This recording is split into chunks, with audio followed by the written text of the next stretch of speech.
Big story at this are visuals coming in of the talks that have now begun between a Russian delegation and a Ukrainian delegation. These are the live visuals coming in right now. This is the meeting around which all eyes across the world are focused on right now, holding strong against the Russian invasion and retaining control over its major cities. Ukraine has started speaking to Russia on finding a way possible. Is that possible? Because Russia has said that it wants to reach an agreement with Ukraine, especially about Ukraine adopting a neutral status. The Ukraine presidency says it wants an immediate ceasefire and a withdrawal of Russian troops. Now, Ukraine agreed to hold talks with Russia at its border with Belarus near the Chernobyl exclusion zone after a call between the president, Vladimir Zelensky, and the Belarusian leader, Alexander Lukashenko. Now, the move comes in the backdrop of protests against Russia growing both within its borders and beyond them. Ukraine has agreed to these talks around the same time when the Russian President Vladimir Putin ordered the country's defense chiefs to put nuclear deterrence forces on high alert. That was last evening. The US then slammed him for how Washington puts it, manufacturing threats that don't exist because his invasion of Ukraine has been halted. Meanwhile, even as these talks have begun, the United Nations Security Council will be holding a rare emergency special session of the General Assembly today to discuss Russia's attack on Ukraine. India, interestingly, abstained from the procedural vote, but India says that New Delhi welcomes the talks between Moscow and Kiev. Meanwhile, Russia's central bank has announced that it's raising its key interest rate to 20% from 9.5%.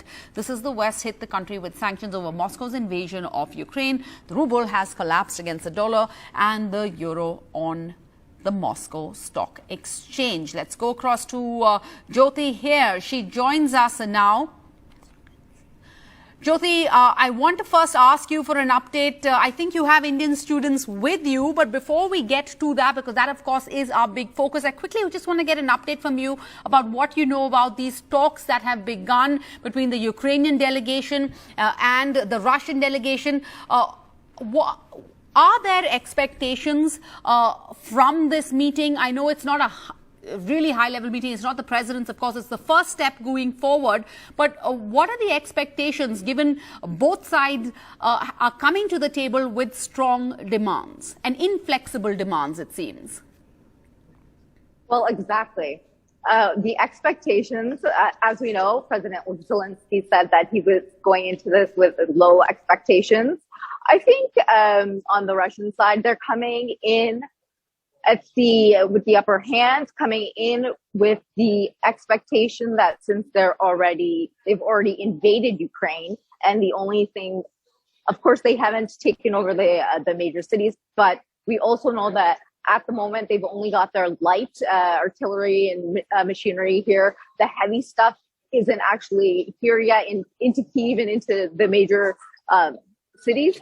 So I think at this point, it's going to be hard for Ukraine to make all the demands it wants. It's going to be easier for Russia to make the demands it wants. And we already know some of the demands that it wants. It wants Ukraine to stay out of NATO. And as we just heard recently, the EU has said that they want Ukraine a part of the EU, and that Ukraine is a part of EU. And Zelensky has also responded and said, like, this seems to be quickening up that process for Ukraine to become a part of the EU. Whereas I think about a week ago, it was sort of something more far-fetched, something in a couple of that could be done in years later.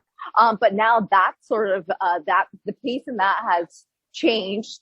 So both sides are going in there with totally different wants and needs. And for them to meet in the middle, it just, at this point, it seems to be something difficult. It's great that they're at the negotiation table and talking.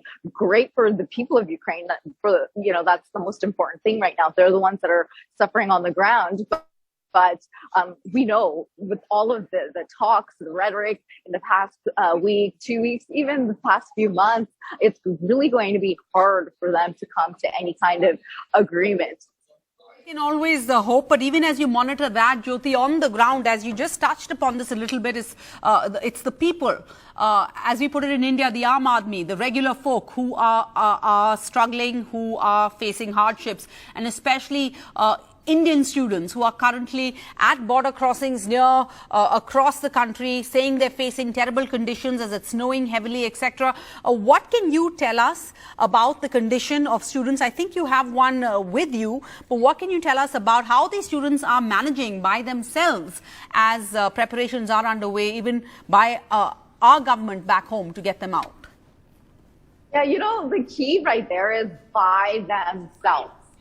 They're in a foreign country and trying to just figure things out. And even, if you are Ukrainian, I mean, it's difficult and terrible for everyone. But perhaps you have family and you have connections. You can, get some help from somewhere. But if you're a student here living in a hostel, at this point, it's hard. You don't really have anybody to rely on. Sure, you get your family, your parents calling you and, telling you they love you and all of that. But, here you need food, you need water, you need safety. And they've just been living underground in the past few days. And that alone, that can cause some real mental trauma that they're going to have to deal with once they get back to India. So it's a really tough situation even now, because they might leave here from Kiev to get to the border. But what's going to happen at the border, we don't know.